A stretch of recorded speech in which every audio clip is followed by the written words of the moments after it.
창세기 1장 1절에서 5절까지의 말씀과 요한복음 1장 1절에서 5절까지의 말씀입니다.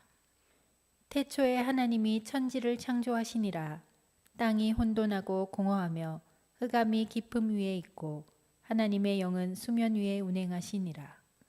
하나님이 이르시되 빛이 있으라 하시니 빛이 있었고 빛이 하나님이 보시기에 좋았더라. 하나님이 빛과 어둠을 나누사 하나님이 빛을 낮이라 부르시고 어둠을 밤이라 부르시니라. 저녁이 되고 아침이 되니 이는 첫째 날이니라. 태초에 말씀이 계시니라. 이 말씀이 하나님과 함께 계셨으니 이 말씀은 곧 하나님이시니라. 그가 태초에 하나님과 함께 계셨고 만물이 그로 말미암아 지은 바 되었으니 지은 것이 하나도 그가 없이는 된 것이 없느니라. 그 안에 생명이 있었으니 이 생명은 사람들의 빛이라. 빛이 어둠에 빛이 돼 어둠이 깨닫지 못하더라. 전쟁터에 나갈 때는 한 번 기도하라. 바다에 나갈 때는 2번 기도하라. 결혼할 때는 3번 기도하라. 러시아의 속담입니다. 지형학적으로 보면은 소련의 위치를 생각하면 짐작이 가고 또 공감할 수 있습니다. 전쟁터에 나가서 돌아오는 것보다 바다에 나갔다가 돌아오지 못하는 경우가 더 많은 지형적인 것을 고려하면 그럴 수 있겠다는 생각을 합니다. 그런데 그것보다 더 위험한 곳으로 들어가는 것이 결혼인가 봅니다. 참 아이러니합니다. 결혼은 좋은 것인데 위험하다. 그러니 기도를 더 많이 하라는 얘기입니다. 저는 2015년을 시작하면서 2015년 안에는 전쟁터도 있을 수 있고 그리고 러시아가 위치한 동토의 땅, 위험한 바다 같은 상황도 있을 수 있고 기쁘고 좋은 감동적인 결혼 사건 같은 것도 있을 수 있겠다. 그렇다면 좋은 것이면 좋은 것일수록 더 많이 기도해야 되겠다는 생각을 하게 됩니다. 오늘 2015년 첫 주일을 맞으면서 2014년 마지막 달 묵상했던 것과 연속 이어진다는 것이 기대하지 않았지만 의도적으로 만든 것은 아니지만 하나님의 또 신비로운 은혜를 체험합니다. 한 해의 마지막을 우리가 예수 그리스도께 집중하고 그래서 시간과 우리의 모든 것을 인생을 결산하는 것은 의미가 있었다고 생각을 합니다. 그런 차원에서 성탄절이 12월에 있는 것은 우리에게 좋은 교훈을 준다고 이미 우리가 언급한 바가 있습니다. 그렇다면 2015년 새해를 맞이하면서 또다시 우리의 기준과 우리의 제자리 처음 원 출발점을 어디로 할까? 예수 그리스도로 출발점을 삼는다는 것은 적지 않게 의미가 있다고 믿어집니다. 2015년 여러분 개인적으로 가정적으로 더더욱이 우리 교회적으로 물론 국가적으로 세계적으로까지 어떤 상황이 주어진다 손치더라도 우리의 본래 출발점 예수 그리스도를 기점으로 하고 다소 방황하는 상황이 있을지라도 다시 제자리를 잃지 않는 그런 기회가 되기를 바랍니다.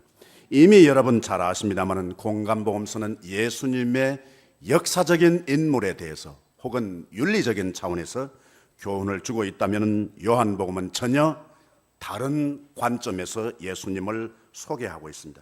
요한복음의 특징이 있다면 슈퍼라고 할 수 있겠습니다. 요한복음은 초민족적인 예수님을 소개합니다. 마태복음이 철저하게 민족주의에 근거해서 예수님을 소개한다면 누가복음은 사회적인 관점에서 예수님을 소개한다면 요한복음은 전혀 초민족적이고 초윤리적이고 그리고 기적을 베풀더라도 기적 자체에 매이는 것이 아니라 기적 이면에 있는 초기적적인 세계를 우리에게 제시해 준다는 것이 공간복음서와 다르다고 볼 수 있겠습니다. 예를 들면 공간복음서가 표층의 예수님을 소개한다면 우리 요한복음은 심층 예수님을 우리에게 딜리버리 해주고 있다는 것입니다. 사복음서에 다 똑같이 있는 기적 가운데 하나가 바로 보리떡 5개와 물고기 2마리 기적이지만, 요한복음에는 그 기적 이야기는 잠깐 하고 몇 줄 되지 않고 그 이후에 계속해서 길게 그 보리떡 5개의 물고기 2마리와 다른 의미를 예수님 장황하게 길게 설명하시는 이유도 거기에 있습니다. 요한복음에는 여러분 아시는 대로 예수님의 탄생 이야기도 없습니다. 족보 이야기도 없습니다. 예수님 세례 받으시는 기사도 없습니다. 더더욱이 예수님 시험 받는 이야기도 요한복음은 없습니다. 그 주옥 같은 어휘 하나하나가 감동적인 산상보훈도 요한복음은 없습니다. 이런 것 다 빼고 무슨 이야기를 해서 21장까지 채우나 싶을 만큼 예수님에 대해서 이야기할 수 있는 우리가 일반적으로 생각하는 내용은 다 빼고 있습니다. 가나 혼인잔치, 밤에 니고데모의 방문. 니고데모가 예수님을 찾아온 것은 병 때문이 아닙니다. 먹을 것 구하기 위해서 찾아온 것이 아닙니다. 인간 내면의 심청에 대한 갈등과 욕구를 가지고 왔다는 기사를 싣는 것도 벌써 요한이 무엇을 의도하려고 하는가를 짐작할 수 있습니다. 수가성 우물가의 여인도 요한복음에 나오는 이야기지만 단순한 물 얘기가 아니고 예수님이 그 여인과 대화한 내용의 핵심이 뭔가 마지막은 예배로 마무리를 짓고 있습니다. 먹고 살고 하는 문제가 아닌 인간의 궁극적인 세계, 그 통로가 되는 예배에 대한 관심으로 이야기를 마무리하고 있다는 것도 우리가 중요한 교훈이 됩니다. 오늘 우리 요한을 만나고 예수님을 만나고 그리고 요한과 예수님을 통과하고서 우리 내면에 있는 예수님이 투명되는, 반영되는 우리의 모습을 발견하고자 합니다. 한마디로 요한은 예수님의 12제자 가운데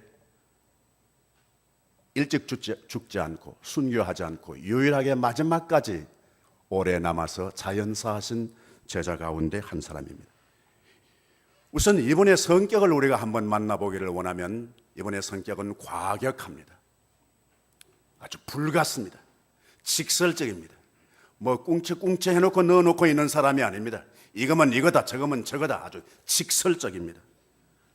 여러분 아시는 대로 야심도 찬 사람입니다. 예수님 곁에 얼마 따라다니다 보니까 예수님의 인기가 대단합니다. 와, 이 장래가 심상찮다. 미리 약을 쓰는 겁니다. 선생님이 영광 받으실 때 우리는 선생님 우편에, 하나는 좌편에 앉게 해주세요. 미리 선수칩니다. 말 잘 못하는 사람은 마음에는 간절하지만 그냥 참고 넘어가는 사람도 있습니다. 요한은 그렇지 않습니다. 자기 마음 먹은 것 그대로 그냥 드러낼 수 있는 이 마음의 강력한 심장을 가진 사람이었습니다. 그렇게 말했다고 어떻게 했어요? 예수님이 그래 앉혀줄게 그렇게 얘기하셨나요? 아닙니다. 네가 네 구하는 것도 제대로 모르는구나. 그 자리는 내가 주는 것이 아니라 아버지께서 준비해 놓으셨다가 마땅히 그 자리에 앉힐 만한 사람에게 그 자리에 주시는 거야. 준다는 얘기예요? 안 준다는 얘기예요? 잘 모르시는군요. 이건 직설적인 요한의 입장에서 보면은 거부당한 겁니다. 수치스러운 겁니다. 민망하기 짝이 없는 것입니다. 이 이야기 사복음서 가운데 누가 적을까요? 요한복음에 이 기사가 있다 없다? 있다 1번, 없다 2번. 있다? 예. 요한복음에 자기가 이게 좀 창피당한 이야기를 쓴다는 것은 있다고 생각하시는 분은 마음이 굉장히 후하신 편입니다. 요한은 그때 민망스러웠던 그 기사를 요한은 쓰지 않습니다. 마가가 기록합니다. 그때 그 창피한 모습을 놓치지 않습니다. 마가다운 안목이고 마가다운 필지라고 생각합니다. 만약 하나님 나라에 가서 두 사람이 만났다면 이 세상의 것을 기억한다면 틀림없이 요한은 마가에게 눈총 줬을 겁니다. 너 내 그때 좀 민망스러웠던 분, 내가 그거 까발렸어. 뭐 그렇게 할지 모르겠습니다. 예수님과 전도하러 나가는데 예수님 그 반응이 마을 사람들이 시원치 않습니다. 확 열받습니다. 그렇게 해서 어떻게 해요? 선생님, 하늘에서 불 내려서 이 마을 그냥 확 쓸어버리게 하면 어떨까요? 여러분은 전도하다가 속상한 일 당해보시지 않으신 분은 모르지만 전도하다가 열받는 일 얼마나 많은지 모릅니다. 이랬던 요한입니다. 그러나 예수님과 깊이 사귀면서 예수님의 정신과 예수님의 영성을 자기의 마음속에 전이시키면서 그는 후반에 갈수록 대사랑의 사도가 됩니다. 에베소서에 그의 사역을 마무리하고 세상을 떠난다고 전설은 전합니다. 연세가 많으니까 얼마나 잘 잊어버리는지 모릅니다. 했던 말 또 하고 또 하고. 그러니까 교인들이 그냥 답답해서 목사님 그 지난번에 하셨던 거예요. 뭐 그랬을지 모르겠습니다. 또 이것도 신속하게 빠진 것 잘못된 것도 잘 꼬박꼬박 잘 가르쳐 주시는 분이 계세요. 교인들 가운데도 뭐 요거 잘못했어요. 요거 이렇게 했어요. 왜 그랬어요? 뭐 이렇게 아주 잘 도움을 주는 분들이 계세요. 그런데 그 사실은 그 도움은 굉장히 마음 아픈 거거든요.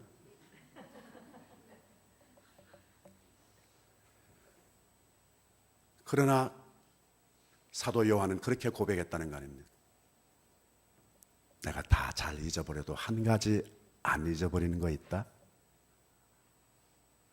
그건 예수님이 나를 사랑하신다는 거야. 그건 내가 하늘이 두 축 나도 잊혀지지 않는다. 그랬다는 일화가 남아있을 정도입니다. 대사도였습니다. 사랑의 사도였습니다. 특별히 또한 그런 성격이 과격했음에도 불구하고 사랑의 사도로 변했을 뿐만 아니라 요한은 신의를 끝까지 지키는 의리의 사나이입니다.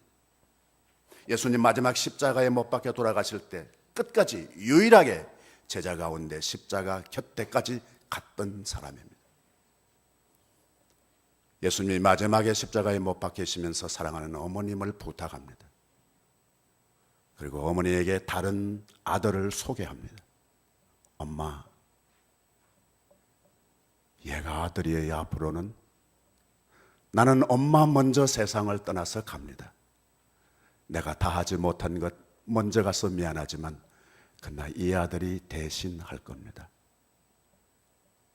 엄마한테 아들을 다시 소개시켜주고 그 제자에게 이봐 있잖아, 네 엄마야, 이 말 한마디를 남기십니다.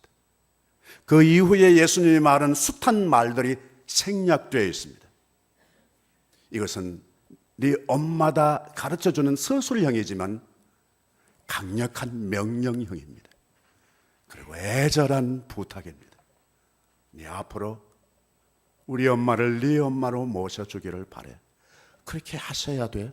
해야 돼. 약속할 수 있지. 나는 너를 믿는다. 그런 숱한 어휘가 그 짧은 한마디 속에 함축되어 있는 겁니다. 요한은 예수님의 이 말씀을 듣고 예수님에 대한 소개를 하면서 마리아에 대한 언급이 있을 때는 마리아라고 쓰지 않습니다. 예수의 어머니, 예수의 어머니. 예수의 어머니는 곧 내 어머니라고 생각하기 때문에 이름을 함부로 쓰지 않습니다. 이름 부를 기회가 있었는데 그때는 예수의 어머니, 혹시 혼돈할까 싶어서 다른 마리아하고 구별을 하기 위해서 할 때 예수의 어머니라는 것을 덧붙일 정도입니다. 그의 생애의 마지막 사역지인 에베소에 가면 지금도 마리아 교회가 있고 마리아의 무덤이 있는 것으로 전설로 전해지고 있습니다. 끝까지 예수님께서 부탁한 것을 어기지 않고 약속을 지키는 신의의 인물입니다. 요한은 틀림없이 십자가 밑에서 예수님 마지막 못 박혀 돌아가시면서 남기셨던 그때 말씀하실 때 그 예수님의 눈빛을 놓치지 않은 줄로 믿습니다. 예수님의 눈빛이 태양광선처럼 요한을 심정을 꿰뚫었다고 봅니다. 네 어머니야. 그때 예수님의 시선은 피할 수가 없는 겁니다. 그래서 끝까지 에베소에서 예수님을 어머니로 모셨다는 사실은 도대체 그가 어떠한 인물이었다는 것을 알 수 있습니다. 특별히 복음서에는 그를 가리켜서 사랑받는 제자라고 합니다. 사랑받는, 예수님이 왜 요한에게 부탁을 하셨을까? 물론 마지막까지 거기 와 있으니까 그 현장에서 부탁할 수도 있지만은 요한은 평소에 예수님에게 심상치 않는 인물이었을 가능성이 많습니다. 사랑받을 만한 짓을 한단 말이죠. 사랑받는 사람에게 우리 어머니 부탁해야지. 그런 심정이 작용한 것으로 믿습니다. 예수님은 어머니뿐만 아니라 당신의 몸인 교회를 나와 여러분들에게 부탁하신 겁니다. 섬겨주기를 바란다고. 생명체로 섬겨주기를 바란다고. 물건으로서가 아니라, 단체로서가 아니라 생명체로 교회를 우리에게 부탁하신 줄로 믿습니다. 부탁하셨다면 전제가 있습니다. 너는 사랑받는 사람이야. 사랑받는 사람에게 어머니를 부탁한 것처럼 은혜받고 사랑받는 우리에게, 나와 여러분에게 우리 교회를 부탁하신 줄로 믿습니다.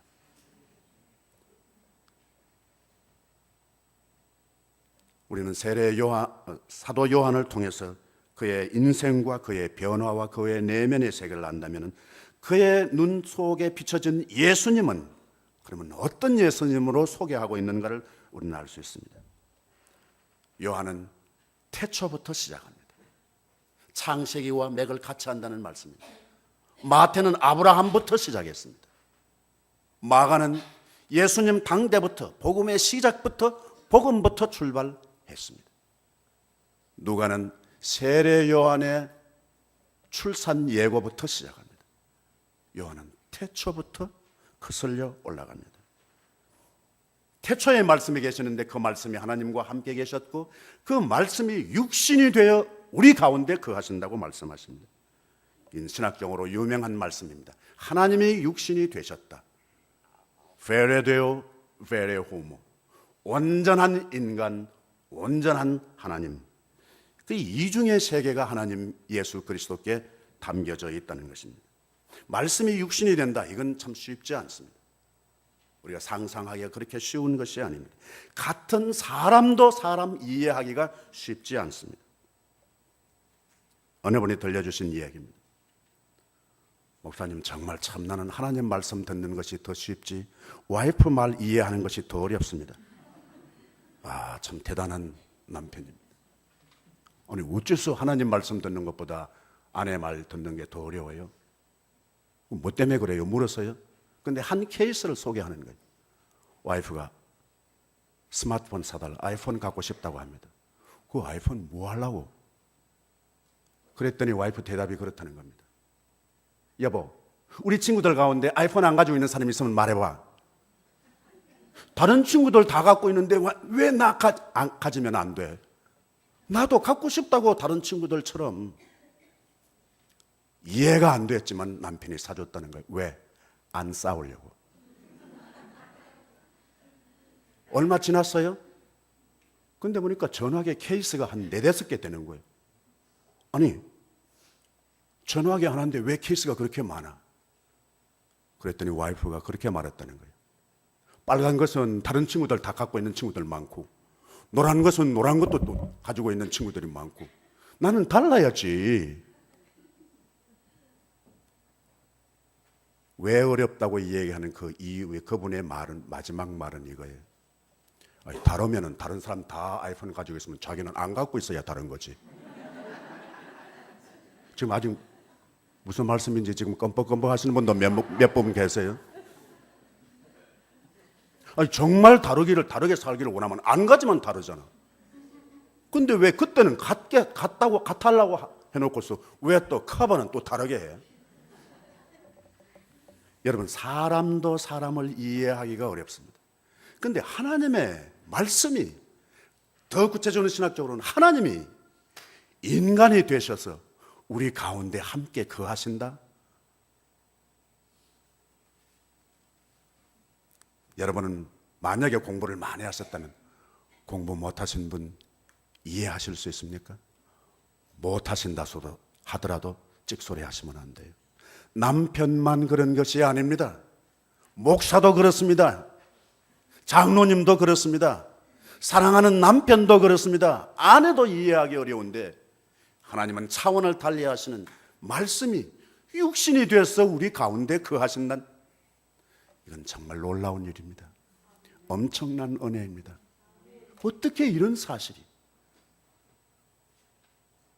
가치관이 다르고 수준이 다르고 그리고 비전과 역량과 생각이 다른 분이 어떻게 우리 몸 속에 와 계시는가. 유명한 신학적인 용어로는 소위 성육신, 인카네이션. 칸이란 말은 육체란 말 아니에요. 칸. 육체 안에 거하시게 됩니다. 이는 기독교 사상 가운데 중요한 핵심 가운데 하나라고 믿습니다. 여러분 잘 아시죠? 춘향과 이도령 이야기. 여러분 암행, 이몽룡의 두 가지 전혀 다른 이미지, 그것은 암행어사와 거지입니다. 암행어사로는 남원에 나타나면 안 됩니다. 변사또를 변화시킬 수 없습니다. 감옥에 갇혀있는 춘향을 구출해낼 수 없습니다. 암행어사는 구출해낼 수 없습니다. 다 미리 풀어줬을 거예요. 변사또 다 작전 다 세워놨을 거예요. 거지로 와야 되는 거예요. 그래야 변사또의 내면의 세계를 정확하게 끄집어낼 수 있는 거예요. 그리고 감옥에 갇혀있는 춘향을 끄집어낼 수 있는 거예요. 그런데 진짜로 거지가 그렇게 왔으면 어떻게 해요? 불가능합니다. 변사또가 눈도 깜짝하겠어요? 그럴 리가 없습니다. 암행어사인데 거지로 나타났다. 이 전혀 다른 두 개의 전혀 다른 이미지를 이몽룡은 함께 가지고 있습니다. 암행어사이면서 거지로 왔다. 이것이 춘향에게 구원을 선포할 수 있는 필수의 요건입니다. 하나님의 말씀이, 하나님 자신이 하나님으로 이 세상에 오셨다고 하면 구원은 불가능합니다. 처음 초장부터 인간으로 오셨다고 하는 것도 불가능합니다. 지난해나 마찬가지인데 감옥에 갇혀있는 사람이 야, 내 석방시킨다, 내일 아침에 나가, 넌 자유야, 그렇게 말한다고 그 사람 나가면 어떻게 돼요? 안 되는 거죠. 다시 들어오는 거죠. 다시 들어오는 거죠. 적어도 특사를 선포할 수 있는 자격을 갖춘 사람이 와서 나가, 이렇게 말해야 유효한 것과 같습니다. 말씀이 육신이 되어 우리 가운데 거하신다. 이것은 참으로 신비로운, 우리에게 완벽하게 구원을 보장하는 요소이지 결코 하나님의 육신이 그 가운데 갈등하거나 고민하거나 둘 중에 하나를 거부하고 하나만 선택해야 할 요소가 아니라고 믿습니다. 또 하나, 예수님이 하나님이시면서 어떻게 그 비천한 인간 속에 오셔서 버텨나갈 수 있었을까? 궁궐에 사시는 분이 어떻게 빈민촌에 오셔서 살 수 있었을까? 그 궁금한 것에 대한 해답이 있다면 예수님께서 평소에 많이 쓰셨던 어휘 속에 그 해답 내지는 힌트를 얻을 수 있습니다. 그것은 예수님이 입만 열면 쓰셨던 언어가 아버지입니다. 아버지입니다. 아버지, 아버지, 아버지. 여러분, 요한복음에는 약 한 150번가량의 아버지가 나옵니다. 근데 제일 적은 복음서는 마가복음인데 6번밖에 없습니다.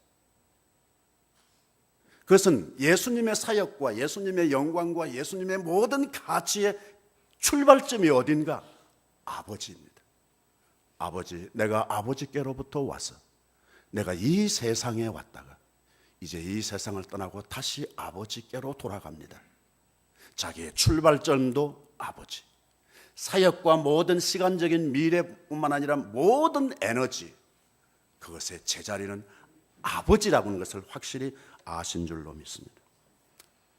아버지, 아버지. 저는 그렇게 생각합니다. 하나님을 잘 만날 수 있는 좋은 구실 가운데 하나 아버지관입니다. 여러분 개인적으로 아버지 간에 삐뚤어지면 무엇인가 하나님의 세계에 대해서 빗나가거나 놓칠 수 있는 가능성이 많습니다. 위험성이 있습니다. 여러분 아버지는 아버지대로 하나님을 반영하는 삶을 살도록 노력해야 되겠지만 여러분 자녀의 입장에서는 여러분 아버지를 아버지로 다시 만나셔야 합니다. 그래야 하나님의 세계가 더 이전보다 더 활짝 열리게 될 줄로 믿습니다. 예수님 생애의 마지막 소원이 있었습니다. 그것은 17장에 잘 나타나 있습니다. 제자들에게 한 말 두 가지가 있는데 그 중에 하나가 진리로 저희를 거룩하게 하소서. 여러분 예수님이 우리를 향한 소원은 부자 되는 것이 아닙니다. 성공하는 것이 아닙니다. 높은 감투 서는 것이 아닙니다. 위대한 인물이 역사적인 위대한 인물 되는 것이 예수님의 우리를 향한 마지막 소원이 아니었습니다. 우리로 하여금 진리로 거룩하게 해달라는 소원이 예수님의 마지막 소원이었습니다. 여러분이 실력이 있으시든지 없으시든지 연세가 많으시든지 적으시든지 직책이 크든지 작든지 예수님의 소원은 하나님 아버지 페이필 한인 장로교회가 거룩하게 하소서. 이 목사가 거룩한 목사가 되게 하소서. 우리 교회 모든 성도들 장로님, 집사님, 권사님 성도들이 다 거룩하게 하소서. 예수님의 처절한 마지막 소원이 거룩이었다는 겁니다. 공부 잘하는 것도 아니고 더더욱이 대단히 조심스러운 말이지만 교회 부흥도 예수님의 마지막 소원은 아니었습니다. 크든지 작든지 교회가 거룩하게 되게 하소서였습니다. 그런 예수님이 우리 다시 이 세상에 오셔서 지금 우리 곁에 우리와 함께 앉으셔서 부탁한다면 어떤 부탁을 하실까? 무엇을 우리에게 요구하실까? 사복음서에는 예수님의 질문이 많습니다. 그 가운데 특별히 요한복음 마지막 예수님이 제자들과 지금 나와 여러분에게 질문하신다면 이 질문입니다. 네가 나를 더 사랑하느냐? 네가 얼마만큼 은혜를 많이 받았느냐보다 더 중요한 질문입니다. 네가 얼마만큼 헌신을 많이 했느냐보다 더 중요한 질문입니다. 네가 나를 더 사랑하느냐? 비교로 합니다. 이 사람들보다 더 나를 사랑하느냐? 원문을 성경을 제대로 읽으면 이 사람들만이 아닙니다. 이것들보다, 네가 좋아하는 그것들보다, 네가 좋아하는 게 돈이라면 돈보다 네가 나를 더 사랑하느냐? 네가 집을 사랑한다면 그 집보다 나를 더 사랑하느냐? 네가 자식을 사랑한다면 그 자식들보다 나를 더 사랑하느냐? 네가 나를 더 사랑하느냐? 그거 확인하고 싶어서 질문하시는 것입니다. 여러분 이 한 해를 사시면서 우리가 어떤 생각을 가지면 좋을까? 예수님의 마지막 질문에 우리가 더 초점을 맞춰야 합니다. 나 지금 예수님 사랑하고 있는 건가? 증거가 뭘까? 사랑에 대한 언어적인 표현이 한두 가지가 아닙니다. 어느 분처럼 사랑이 무엇이냐고 물으신다면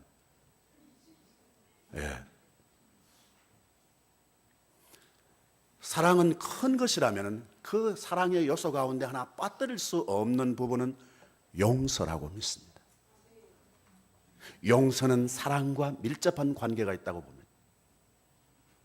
폭에도 빗나가지 않는 부분이 용서라고 믿습니다. 용서를 더 세부 구체적인 동작으로 분석해보면 분해해보면 용서를 뭐라고 말할 수 있을까요? 용서는 허물을 알고 있으면서 입을 열지 않는 것일 거라고 생각합니다. 잘못한 거 알고 있어. 그러나 거기에 대해서 침묵할 줄 아는 그게 용서이고 그것이 확대하면 사랑이 아닌가 생각합니다. 어느 분의 들은 이야기, 어느 분에게서 들은 이야기. 딸하고 아들하고 둘이 부부가 4사람 사는 거예요. 어느 날 아들하고 아버지하고는 TV 앞에서 지금 스포츠 게임 보고 계시겠죠? 보고 있는 거예요. 딸하고 엄마하고는 조금 떨어진 부엌에서 지금 뭐 음식 요리하고 부엌에서 일하고 계세요. TV 소리가 그렇게 조용하지도 않고 아주 크지도 않지만은 각각 여자들끼리 남자들끼리 헤어져서 다른 작업을 하고 있는데 부엌에서 와장창 하는 소리가 막 나는 거예요. 뭐 하면 엄청난 큰 거 아마 깨뜨렸나 봐요. 부엌에서 사고가 난 거예요. 그랬더니 아버지가 야 큰일 났네. 무슨 일인지 한번 가봐. 아들한테 그러는 거예요. 근데 아들이 아버지를 쳐다보면서 아빠 누가 그랬는지 몰라? 아니 아들도 지금 아빠랑 같이 있는 거예요. 지금 몰라. 지금 거기 무슨 사고가 났는지 누가 했는지 몰라. 근데 마지막 아들 말이 아빠 골 때리는 거예요. 엄마가 가만히 있잖아. 지금 전혀에게 지금 형광등으로 지금 감이 안 잡히니 무슨 말을 했는지. 엄마가 가만히 있잖아. 엄마가 아무 말도 안 하잖아. 범인을 잡읍시다. 누가 한 짓이에요? 만약에 딸이 그랬으면 어떡해?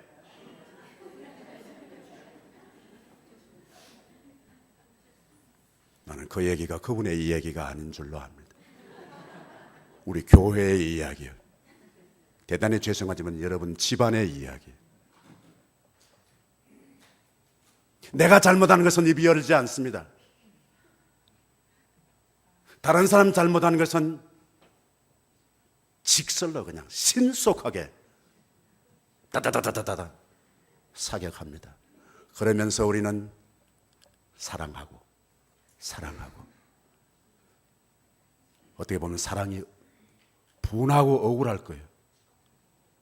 그거 사랑 아니야. 나하고 상관없는 거야. 그런데 요즘처럼 완전히 사랑은 카피라이트 해가지고 그냥 짝퉁 사랑이 얼마나 많은지, 그러면서도 그것이 명품인 줄로 알고 진품인 줄로 알고 나는 교회를 사랑합니다. 나는 가족을 사랑합니다. 그렇게 의시되는 가능성이 얼마나 많을까. 여러분 2015년은 여러분 잘 아시는 대로 1월 달을 제누얼이라고 합니다. 이것은 고대 신화에 얼굴이 두 개 있는 신의 이름을 딴 것이라고 합니다. 하나는 앞으로 향하고 하나는 뒤로 향하고. 적어도 1월 달만은 우리의 시각을 두 개로 했으면 좋겠습니다. 하나는 위를 향하고 천상을 향하고, 하나는 복잡다단한 우리 땅을 향하고, 하나의 시선은 다른 사람을 향해서 보고, 다른 사람의 허물만 보는 눈만 가진 것이 아니라 내 내면의 세계의 추함과 어두움과 허물도 같이 볼 줄 아는 두 개의 얼굴, 두 개의 시선을 가질 수 있으면 좋겠습니다. 동양에서는 이달을 정월이라 그럽니다. 정월. 어뜸이 되는 달이란 말이죠. 이게 기초라는 겁니다. 2015년을 출발하면서 하나님의 은혜 가운데서 요한이 말하는 예수 그리스도를 만나서 이 예수 그리스도를 기초로 삼고 원위치로 삼고 우리가 다소 방황하고 곁길로 나간다 손치더라도 제자리로 돌아오는 정초의 정심의 초심을 잃지 않게 되기를 바랍니다. 기회를 놓치지 않고 주님과 더불어서 동행하고, 눈을 감아도 보이는 주님, 귀를 막아도 들려오는 주님의 음성과 함께 하시게 되기를 바랍니다. 여호와 우리 아버지 하나님, 이 아침에 하나님의 은혜 가운데서 우리 예수님의 심청의 심정을 우리가 육성으로 듣는 것처럼 들었습니다. 예수님의 모습이, 삶이 우리의 생애의 기초가 되게 하시고 한 해를 섬기며 가정과 사회에서 살아갈 때 하나님 초심되게 해 주시옵소서. 나사렛 예수 그리스도의 이름으로 기도하옵나이다. 아멘.